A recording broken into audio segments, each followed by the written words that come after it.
Students, मैं उम्मीद करता हूँ आप लोग खैरियत से होंगे। आज के लेक्चर में हम डिस्कस करेंगे important features of simple harmonic motion और कुछ टर्म्स को जो सिंपल हार्मोनिक मोशन में हम यूज़ करते हैं। ठीक है, तो स्टूडेंट्स सबसे पहले तो मैं बताता चलूँ कि हमने अभी तक तीन सिस्टम्स को हमने स्टडी किया है जो कि सिंपल हार्मोनिक मोशन की एग्जाम्पल्स थी। सबसे पहले हमने डिस्कस किया था मैस स्प्रिंग सिस्टम को, फिर हमने सेकंड लेक्चर में डिस्कस किया था बॉल एंड बाउल सिस्टम को, और थर्ड लेक्चर में हमने डिस्कस किया था सिंपल पेंडुलम को। और इन तीनों एग्जांपल्स में, इन तीनों सिस्टम्स में हमने देखा था कि जो फोर्स होती है वो डायरेक्टली प्रोपोर्शनल होती है डिस्प्लेसमेंट के फ्रॉम मीन पोजीशन। यानी कि हम जितना ज़्यादा मीन पोजीशन से बॉडी को दूर लेते जाएंगे उसके ऊपर रीस्टोरिंग फोर्स उतनी ज़्यादा लगती जाएगी। ठीक है, और स्टूडेंट्स हमने ये देखा था कि रीस्टोरिंग फोर्स मीन पोजीशन पर हमेशा जीरो होती है। ठीक है, और इन तीनों एग्जांपल्स में, इन तीनों सिस्टम्स में कुछ कॉमन बातें हैं और वही कॉमन बातें इंपॉर्टेंट फीचर्स बन जाते हैं सिंपल हार्मोनिक मोशन के। आइए देखते हैं कि वो इंपॉर्टेंट फीचर्स क्या हैं। तो स्टूडेंट्स सबसे पहला फीचर ये है कि सिंपल हार्मोनिक मोशन में बॉडी हमेशा एक फिक्स्ड पोजीशन के गिर्द वाइब्रेट करती है, टू एंड फ्रो मूव करती है, जिसे हम कहते हैं मीन पोजीशन। ठीक है, तो इस मीन पोजीशन के गिर्द बॉडी क्या करती है, टू एंड फ्रो मूव करती है। फिर चाहे वो मैस स्प्रिंग सिस्टम हो, बॉल एंड बाउल सिस्टम हो या सिंपल पेंडुलम हो, तीनों सिस्टम्स में आपने देखा था कि तीनों बॉडीज अपनी मीन पोजीशन के गिर्द टू एंड फ्रो मूव करती थी।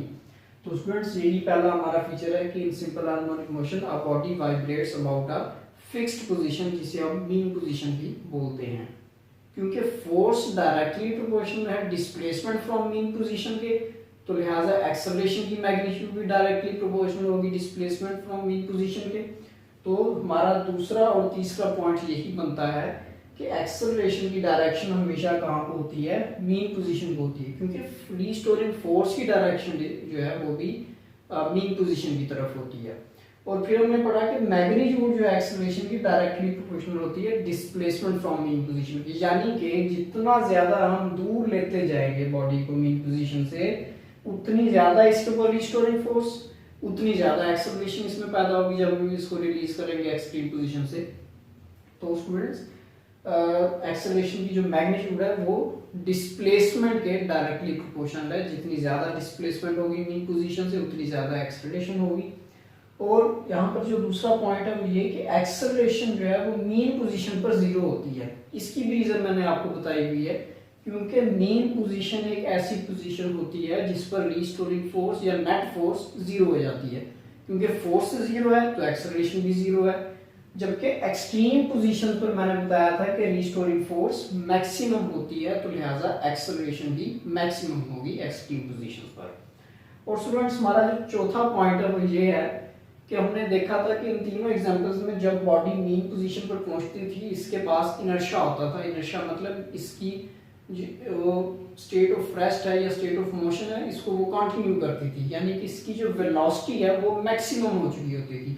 तो एक्सट्रीम पोजीशंस पर वेलोसिटी जो थी वो जीरो होती थी। उसकी रीजन भी मैंने आपको बताई थी कि एक्सट्रीम पोजीशंस पर वेलोसिटी जीरो क्यों होती है, क्योंकि इसने अपनी डायरेक्शन ऑफ मोशन को रिवर्स करना होता है। और जब भी कोई ऑब्जेक्ट अपनी डायरेक्शन ऑफ मोशन को रिवर्स करती है तो वो एक लम्हे के लिए रेस्ट में आती है।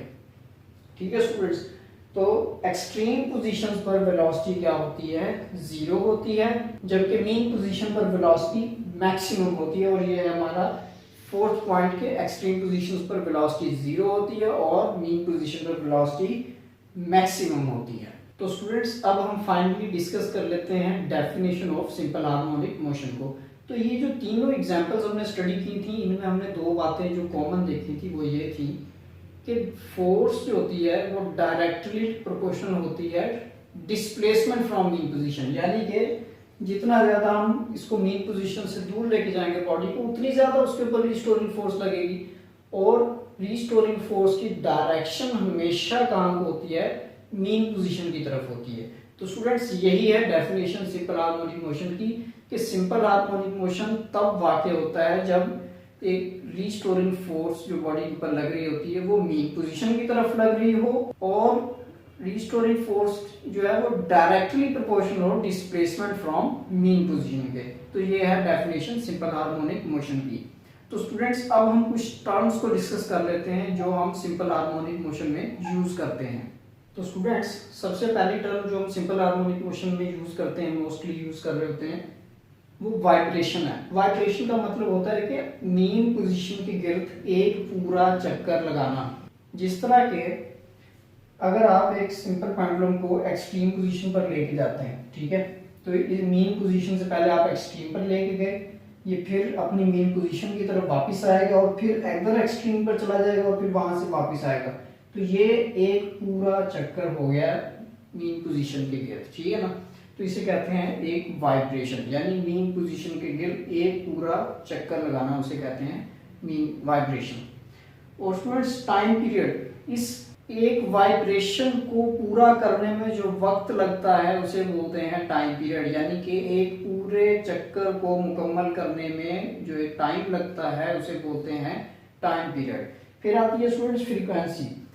एक सेकंड में कितने चक्कर लगाती है बॉडी मेन पोजीशन के गिर्द, एक सेकंड में कितने चक्कर लगाती है, कितनी वाइब्रेशंस करती है मेन पोजीशन के गिर्द, उसे बोलते हैं फ्रीक्वेंसी। और फ्रीक्वेंसी टाइम पीरियड का रेसिप्रोकल होता है, यानी F = 1 आवर T। T इधर टाइम पीरियड है, ठीक है। उसके बाद स्टूडेंट्स लास्ट में आता है एम्पलीट्यूड। एम्पलीट्यूड का मतलब होता है कि मेन पोजीशन से मैक्सिमम डिस्प्लेसमेंट, यानी कि जो मैक्सिमम डिस्प्लेसमेंट होती है मेन पोजीशन से, उसे कहते हैं एम्पलीट्यूड ऑफ वाइब्रेटिंग बॉडी, ठीक है। अब ये दोनों तरफ हो सकता है, एक्सट्रीम पोजीशन ए की तरफ भी हो सकता है, एक्सट्रीम पोजीशन बी की तरफ भी हो सकता है। दोनों साइड पर जो मैक्सिमम डिस्प्लेसमेंट होती है उसे हम बोलते हैं एम्पलीट्यूड ऑफ वाइब्रेटिंग बॉडी। तो स्टूडेंट्स इंशाल्लाह मुलाकात होगी हमारे नेक्स्ट लेक्चर में, तब तक के लिए अल्लाह हाफिज़।